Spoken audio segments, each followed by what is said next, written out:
Shalom anak-anakku sekalian, selamat berjumpa kembali bersama dengan guru kalian di sini, Mr. Thomas.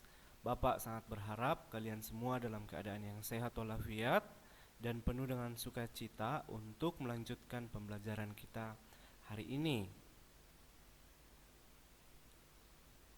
Anak-anak, hari ini kita akan bersama-sama untuk mempelajari materi kita di bab 3, yaitu gereja yang hidup di dunia.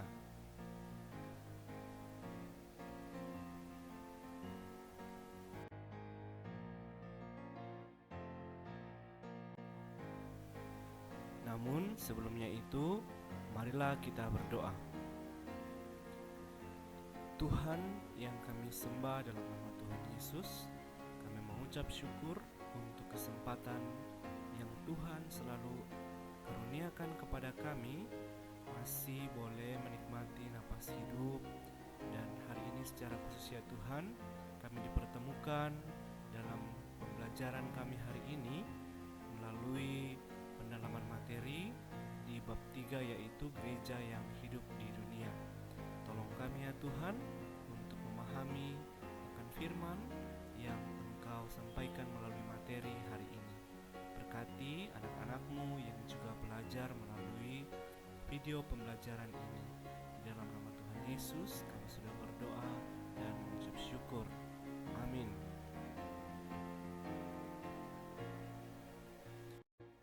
Anak-anakku sekalian, silakan kamu mempersiapkan semua yang dibutuhkan dalam proses pembelajaran hari ini.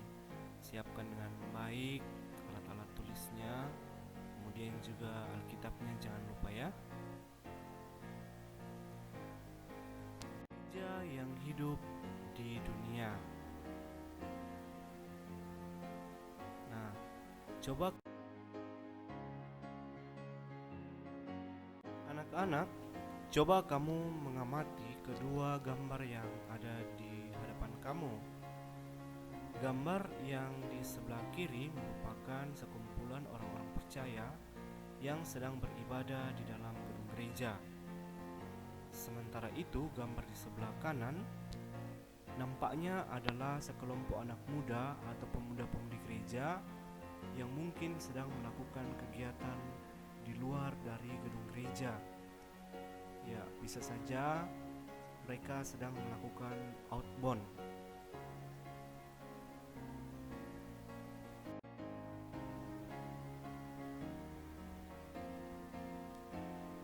Apa saja kegiatan yang ada di gereja kamu? Di sini kamu bisa melihat ada beberapa kegiatan rutin seperti yang kita lihat ya. Dan hampir di seluruh gereja kegiatan-kegiatan rutin itu ada. Misalnya ibadah hari Minggu, ibadah sekolah Minggu, ibadah remaja, ibadah pemuda, ibadah kaum ibu, dan mungkin masih ada lagi kegiatan-kegiatan rutin gereja lainnya. Nah, selain kegiatan rutin di atas, adakah kegiatan lain yang dilakukan oleh gereja kamu?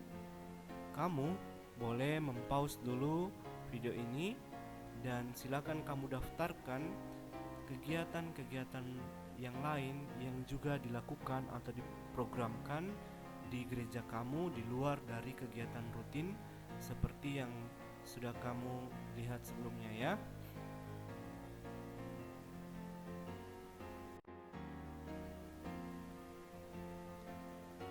Bagaimana gereja melakukan tugasnya di dunia?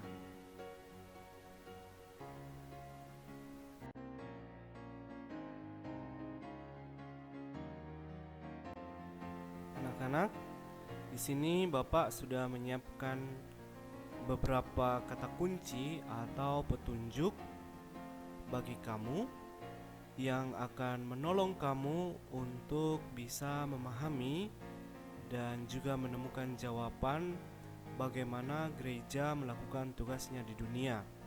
Yang pertama, kamu dapat mencari informasi tentang bagaimana gereja perdana atau gereja mula-mula melakukan tugas pemberitaan. Kemudian yang kedua, pemberitaan apa yang disampaikan oleh gereja baik gereja perdana maupun gereja yang ada saat ini. Yang ketiga, kegiatan apa yang dapat mempererat persekutuan. Dan yang keempat, kegiatan yang menarik untuk orang muda itu seperti apa saja. Lalu yang selanjutnya adalah kamu mencari informasi tentang contoh penolakan terhadap pelayanan gereja yang mungkin akan disalahpahami oleh sesama.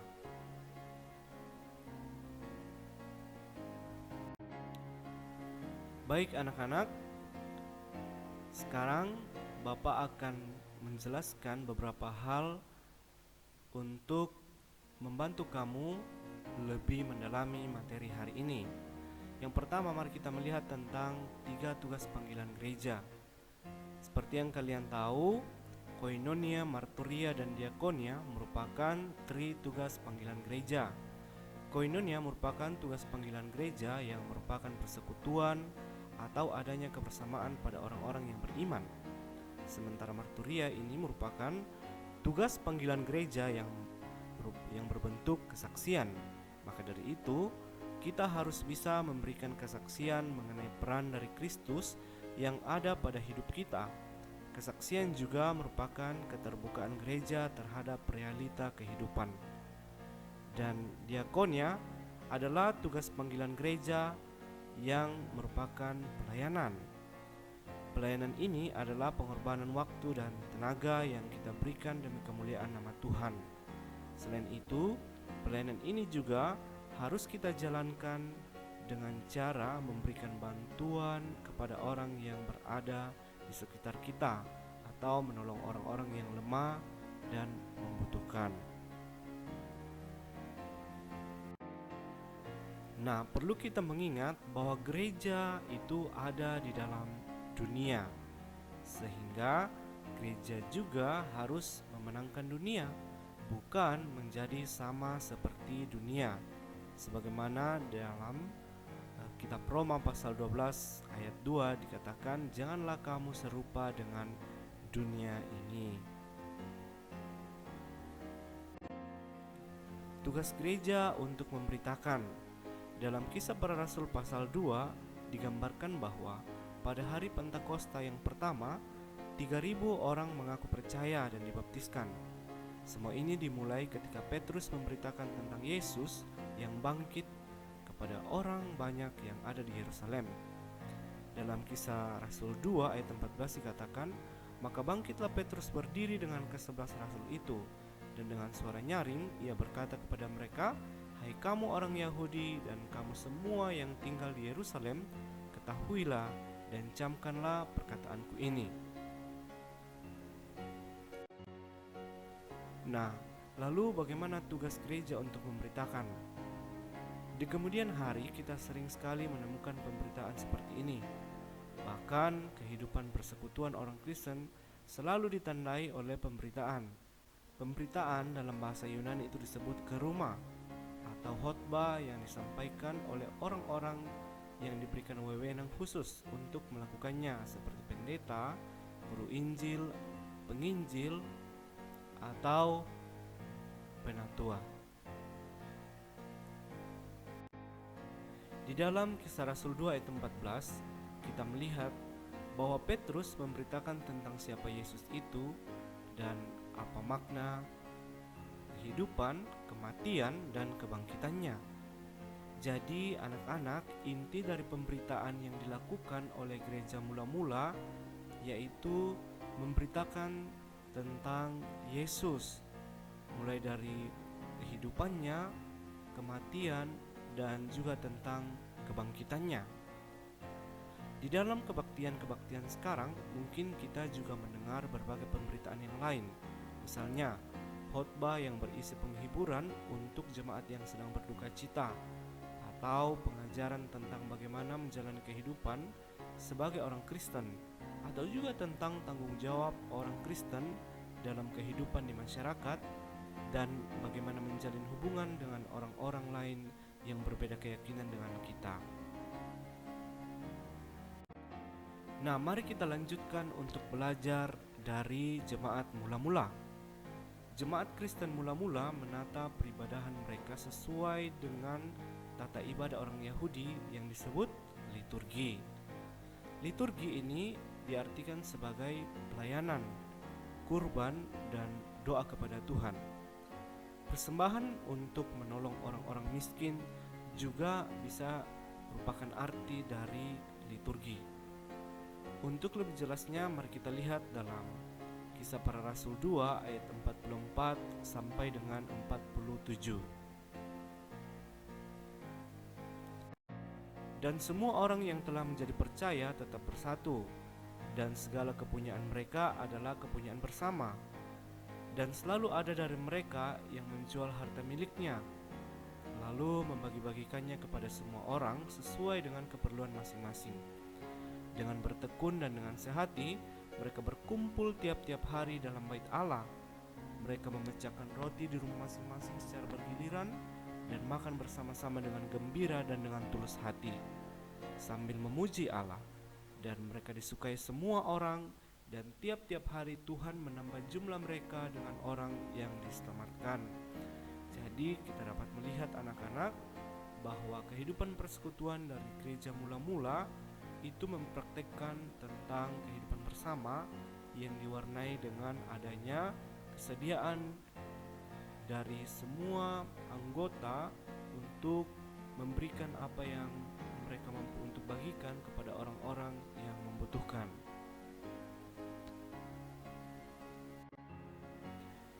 Kehidupan yang saling berbagi ini dilakukan oleh orang-orang Kristen untuk mengenang kematian Tuhan Yesus. Sebab di dalam kematiannya itulah Tuhan Yesus membagikan kehidupannya dengan manusia.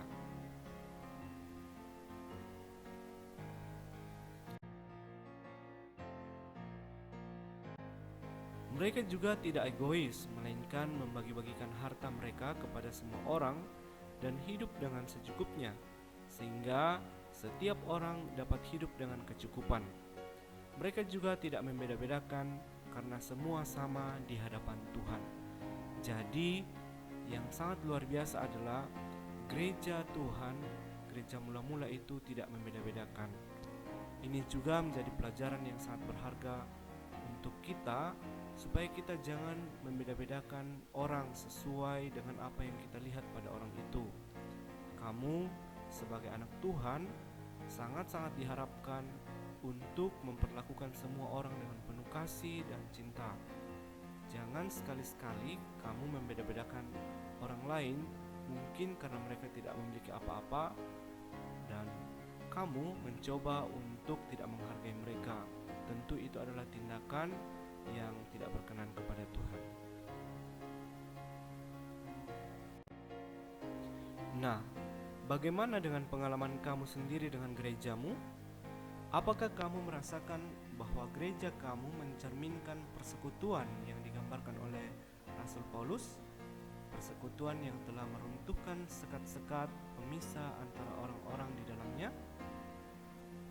Coba kamu analisis gereja kamu, dan kamu bisa mendaftarkan apa bukti-bukti bahwa gereja kamu juga telah melakukan seperti yang diperintahkan oleh Tuhan Yesus melalui Rasul Paulus.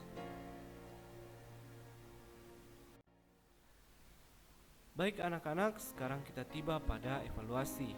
Nah, Bapak memberikan dua buah pertanyaan untuk kamu cari informasinya dan kamu coba untuk jawab. Yang pertama, coba jelaskan bagaimana praktik liturgia atau pelayanan di gerejamu berkaitan erat dengan koinonia atau kehidupan persekutuan anggota-anggota gerejamu. Yang kedua, apakah kehadiran orang Kristen di gerejamu menyenangkan bagi orang lain? Jika ya, jelaskan. Apabila tidak, jelaskan sebabnya.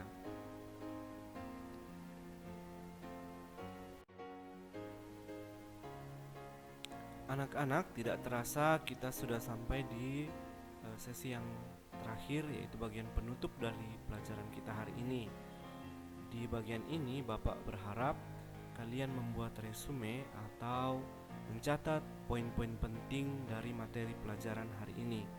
Kamu bisa mempause dulu videonya dan kamu mencatat hal-hal yang sangat penting dari materi kita hari ini.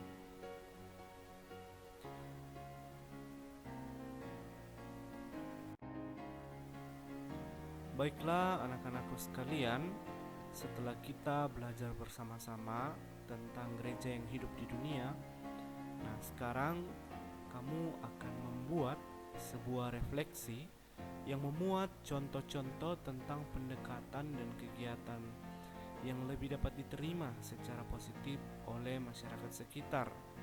Maksudnya, kamu tuliskan contoh-contoh kegiatan apa sih yang lebih dapat diterima oleh orang-orang yang ada di sekitar kita yang mungkin juga berbeda keyakinan dengan kita. Karena tidak menutup kemungkinan di beberapa tempat banyak sekali gereja yang ditolak kehadirannya oleh masyarakat sekitar karena mungkin dianggap akan mengkristenkan atau istilahnya kristenisasi dan lain sebagainya. Nah, kali ini kamu Bapak beri tugas untuk menuliskan contoh-contoh kegiatan yang lebih dapat diterima oleh masyarakat yang ada di sekitar. Ya.